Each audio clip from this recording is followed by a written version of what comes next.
everyone, are you well? As you can see, I have a collection of bottle tops on the bench today. I'm going to attempt to build something I strangely haven't built yet. And that's probably out of fear, because if I stuff this up, I'm sure I'm going to get a lot of angry comments. So to play it safe, this build comes under my Star Wars Dark Universe banner. So let's start scratching that build. After a bit of table magic that I'm still trying to grasp, and I can hear you saying, why the Dark Universe title?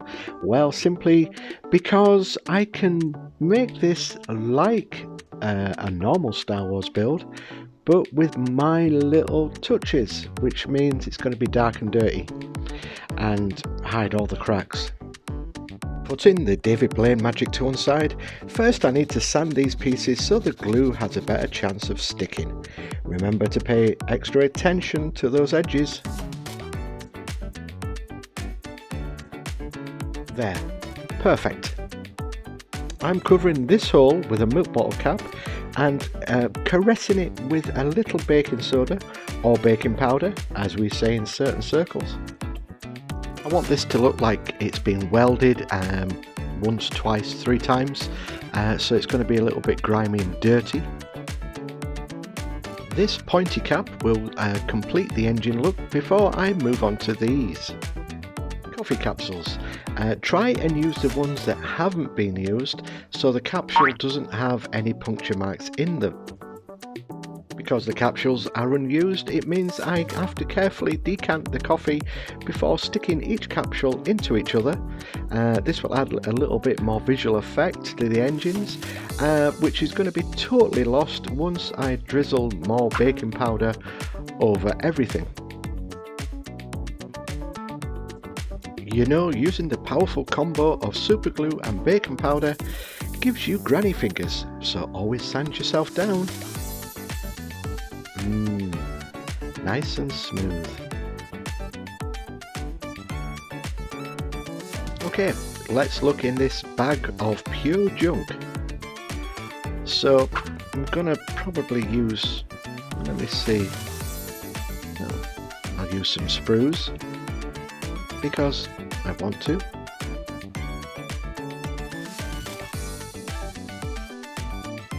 And I'll use this thing, whatever it is, because it looks cool.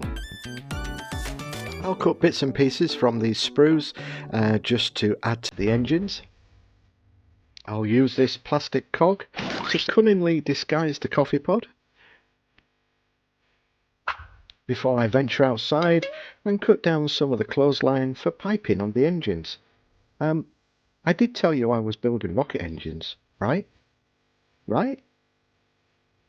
Some more cut down sprues I'm going to stick to the engines. I find more garden wire that I'm going to use as pipes or wires, depending on how you feel. Once you witness a grown man struggling to get this wire off the card. A quick seamless jump cut shows you the build so far, which is starting to take shape. A leftover hair curler will add as a little something to both of the rocket engines. Realised the engines were missing something, and I thought I needed to make more springy things, so wrap some even thinner garden wire around a sprue. See? They're cute, right?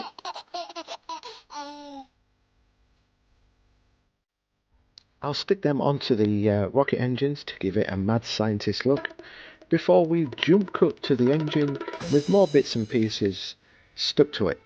Trust me, it'll look fine once painted. This is the part of the build where you need to find a metal coat hanger, and trust me, good luck on that, because I could only find plastic ones, and I was lucky enough to have this on an old suit I haven't worn since 1985. And if anybody is interested, yes, the suit still fits. Just move on. The metal coat hangers will act as the attachment to the engines to the unbuilt cabin, so a little power tool action before we're ready to put the coat hangers into place. Now it's on to the cabin. Chewing gum container, check. Bottle cap, check. Oh, wait, we're playing magic again. Okay, keep an eye on the cone. Abracadabra. Okay, press the like button now if you think the ball is under the cone. Here we go.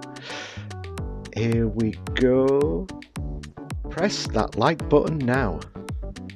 Okay, we've all pressed the button, so it's the cone it is. Oh, for sake. Hang on now, I've lost the ball. Right, it's got to be in here. What? Oh, there we go. Just go away. Right, back to the build.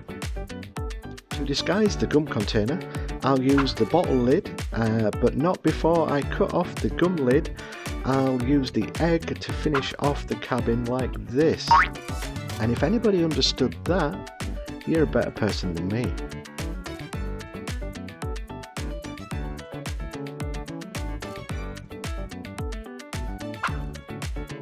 I'm going to make this a enclosed pod as I don't have any figures small enough to have an open cockpit. So I'll cut down this top of a spray bottle and make it into, well, look like a 1950s Buck Rogers spaceship.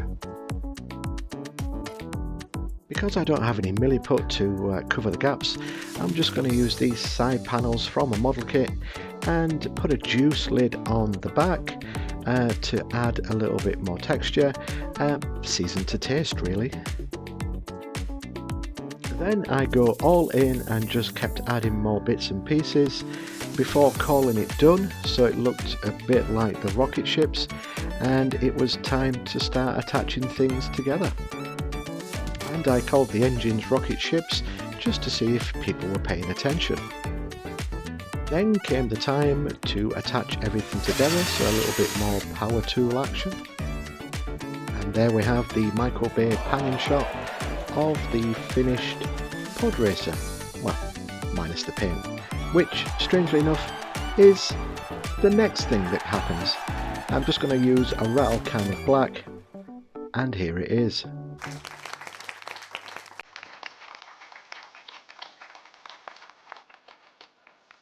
Thank you, Table C, for the clap. Now, I know this paintwork will bring out the haters, but I don't mind. I liked how the bursts of purple on black looked, and it was a way of stopping me reaching for the green paint. I also added the purple to the jet engines, just to try and tie it all together, before starting to paint details. I used a heavy hitting combo of metallic, red, blue and, yes, okay, green, just to highlight some of the details before going over the parts that were hit heavy with the baking powder with rust, and just wanted to give it that lived in, dirty, used look. Then I went over it with a little metallic ink pen just to highlight some little scratches. Nothing too heavy this time, just here and there.